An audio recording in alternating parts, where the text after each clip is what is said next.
Sup nerds, I'm Tom. And I'm Aaron. We're taking a look at Behind the Throne by Ares Games.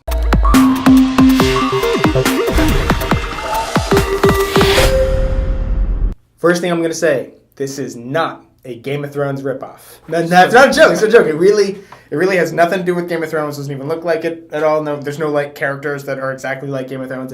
It's not. Just because of the word thrown in it, that's it. What this game is a pressure luck card game where you're collecting abilities, having, the most of a certain card. It's definitely a very unique game. I've never seen a game that is done quite this way. So it is press your luck in that you flip over a card and the next card needs to be lower than that card. But there's a lot of mitigation to that luck. There's a lot of special abilities you can have, and you can stop at a lot of different points. There's a lot of ways where you can make decisions. You can say, well, I don't even want to take these cards. I want to swap them for that card. I did this so I can destroy that card. So there is a lot more depth than you might think. However, it's still a press your luck game. So it's a very strange mix. Mm-hmm. Behind the Throne does a great job of mixing those two. It's like, how do you mix strategy and press your luck? Mm-hmm. This game does it. It's like, yeah, you're flipping it over. You're like, okay, well, pretty much everything's going to be lower than an 8. Okay, it's going to be lower than a 3. Do I have abilities to actually affect the next card? Oh, wait, I'm going to look at the top card. And like, those abilities just like change it. And the fact that like if these would have been a match and me getting to use the board state ability of just having a match, two numbers out there destroying is like there's so much going on, and you're trying to, should I destroy his cards to take away points or destroy his cards to take away an ability? It's like there's so much strategy in a pressure luck game. While there is a good mix of pressure luck and strategy, there's also that mix of points versus abilities. Mm-hmm. Because the cards that give you more points have terrible abilities, but the cards that give you really good abilities have terrible points on them. So you kind of have to, and that's something that you learn. Like, again, when it's your very first game, somebody who's played before, who has experience, is going to have an edge over you. Strategy-wise, but not luck-wise. True. I will be completely honest. The very first time I played this game, I actually didn't like it. I was almost like, in my head, I was kind of like, man, this is kind of a bad game. I did realize afterwards we were playing one very fundamental rule, incorrectly. And then I read the rules and played it with you guys, and you taught it to me, and I'm like, wait, you're doing that wrong. If I have 2 of this card and you have the 2 of that card, we both have the ability. You're like, whoa, that changes this game. And then you thought it was a better game. That definitely did make it better. I did realize that playing that one rule incorrectly was a huge percentage as to why I didn't like the game. But that's not 100% of it. Even with that rule changed, I was still feeling like this game, while being very unique and different from any other game, makes it hard for me to put my finger on what I'm doing here. Having experience in different types of games, playing a lot of deck builders or playing a lot of area control, makes you feel like you know the way the game is kind of supposed to go. Not to say that, every deck builder is the same, they're not. But when you sit down to a deck builder, you have certain expectations. Sitting down to this game, I didn't know how to have expectations for it. It was really hard for me to wrap my mind around this game.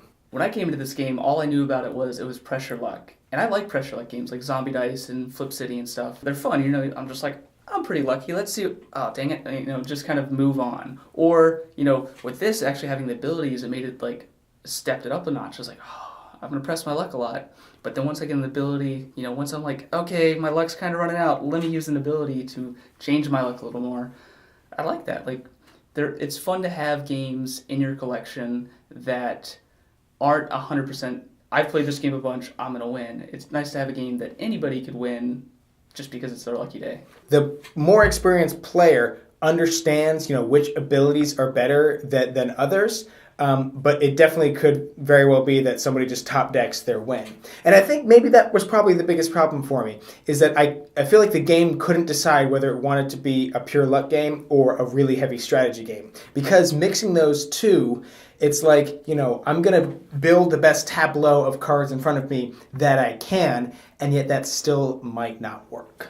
If somebody's luckier than you and they get a better tableau, they got better abilities than you, or, they got the blocks, so you can't do anything to them and can't take away their points. Or we're both tied for an ability that I've been trying so hard to get. Okay, you've had more 3s than I have for forever. I finally now have the same number of 3s that you do, and then you flip up a 3. I'm going to pull my hair out, overall, I think Ares made a great game here. Like, I love pressure luck and using abilities and things, and the game actually doesn't take that long. It scales well depending on the amount of players. You know, you take out cards, the more players there are, the less players there are. And after you've cycled through the deck once, you mix in this crow card, and then once you hit that card, it instantly ends the game. So you go through this deck once, and it might be the next card ends it, or you could go through the deck twice, but it's still not that long. I liked it. It was fun. Just, backstabbing each other and trying to keep my points.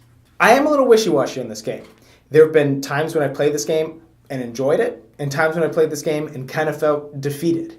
And I think the best way for me to describe this is by saying that. There are some times when you'll feel like one person is running away with the game and getting a lot of points, and there's no way you can catch up to it. Or when you're sitting at the table with 4 people and one person's just getting trashed all the time. I'm drawing a 9 and then an 8 and then a 7, and I can get all my cards and I can do abilities, and then on your turn, the first card you flip up is a 1. And then the next player destroys it. You can gang up on somebody, you can have really bad luck, and somebody can win by not even being very strategic, but just by having luck. So maybe what I'm trying to say here is there is a high variance to this game. It is very luck-based, and if that is something that interests you, you can go ahead and click the link down below and get yourself a copy. And while you're there, don't forget to subscribe. You'll never be bored. I rolled it in there right at the end there. That was I was nice. like, ooh, man, I it keep was doing it. fluid and like everybody loved it.